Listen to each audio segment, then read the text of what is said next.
Let's go to the thought bubble. So Shakespeare sets the play in Verona, Italy, which isn't a surprise since the source material sets it there as well, and also because Shakespeare set most of his plays away from England. If you're going to talk about morality and values, like individuals' responsibilities to their own interests versus their responsibilities to their families and the larger social order, for instance, it's much safer to set it in faraway Italy.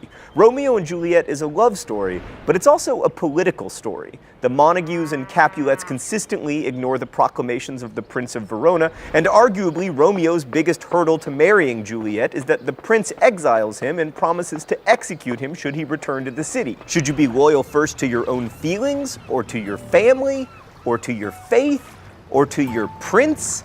These are not just questions of will that hot girl go out with me, they are in fact questions that were central to Elizabethan England. And as the critic Northrop Frye pointed out, whenever Shakespeare wanted to write about the problems of feuding nobles, he either set his plays in the distant past or in a land far, far away.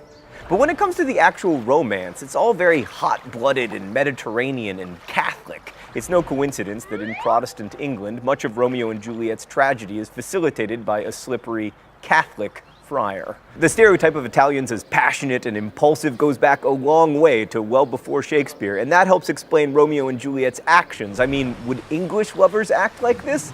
Probably not. They'd be too busy being pale and avoiding the rain and eating shepherd's pie and whatnot. But this is just what those Italians would do. Thanks, thought bubble. Okay.